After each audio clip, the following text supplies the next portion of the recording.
bien d'abord vous demander de vous présenter. Voilà, donc je suis responsable de l'unité de rythmologie au CHU de Grenoble. Je m'intéresse beaucoup à toutes les innovations en rythmologie qui vont de la stimulation sans sonde jusqu'aux nouvelles technologies comme les fermetures d'auricules gauche, dont on va peut-être parler aujourd'hui. Alors précisément, je pensais vous poser quelques questions sur la fermeture de l'auricule gauche parce que ce n'est pas quelque chose qui est nouveau, mais il y a peut-être eu des évolutions qui vont intéresser les cardiologues praticiens qui ont des indications à poser. Absolument, parce que c'est vrai que ce n'est pas tout à fait nouveau, mais en fait ce qui est nouveau, c'est qu'on a enfin obtenu un remboursement en juillet 2016, c'est-à-dire que maintenant il y a des recommandations de la Haute Autorité de Santé concernant le remboursement. Il y a 2 prothèses qui sont remboursées depuis le mois de juillet. On a beaucoup moins de problèmes économiques dans les hôpitaux pour faire ces interventions qui auparavant n'étaient pas remboursées. Donc les indications ont été posées, le remboursement est acté maintenant. Donc c'est quand même une énorme évolution pour 2016. Donc l'évolution, elle est déjà financière, mais du point de vue technique, est-ce qu'il y a eu des évolutions qui ont fait, ou des études qui nous ont montré des choses intéressantes et incitant à recourir à cette technique? Oui, je crois, parce que c'est vrai que la première étude, qui était une étude randomisée versus la warfarine, qui était l'étude Protect-AF, elle a été publiée en 2009 dans le Lancet, donc c'est déjà ancien.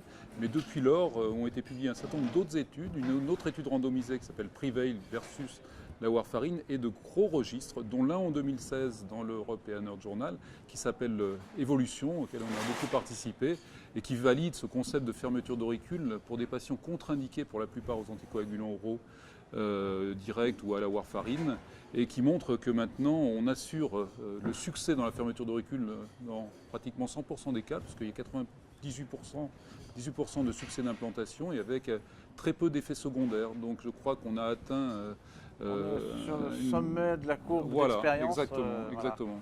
Et donc là, on parle de l'implantation en phase aiguë, tout va bien. Alors maintenant, bien sûr, quid des résultats à plus long terme, récidives éventuelles? On a des bons résultats. On a des bons résultats. Alors la recommandation définie par la Haute Autorité de Santé en France est, je dirais, un petit peu restrictive, puisqu'on la réserve aux patients qui ont un Schatzewasque supérieur ou égal à 4, c'est-à-dire des patients à haut risque thromboembolique, et formellement contre-indiqués aux anticoagulants oraux parce qu'ils ont saigné.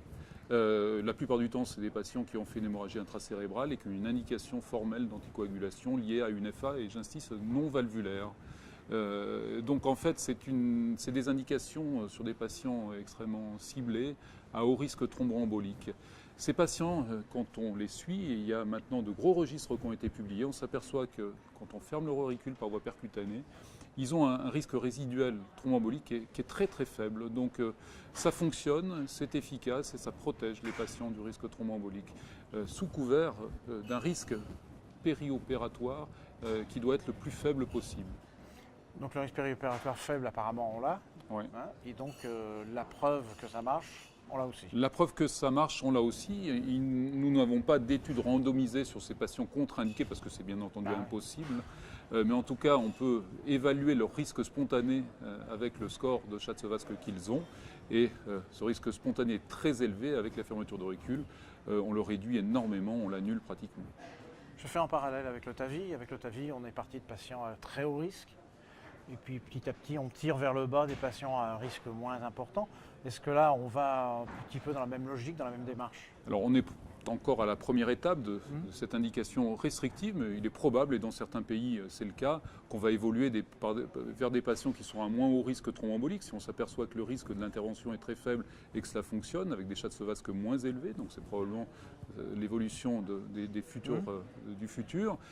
Probablement, on pourra l'indiquer, ce n'est pas encore le cas maintenant, à certains patients qui continuent à faire des événements thromboemboliques malgré le traitement, en dépit du traitement anticoagulant.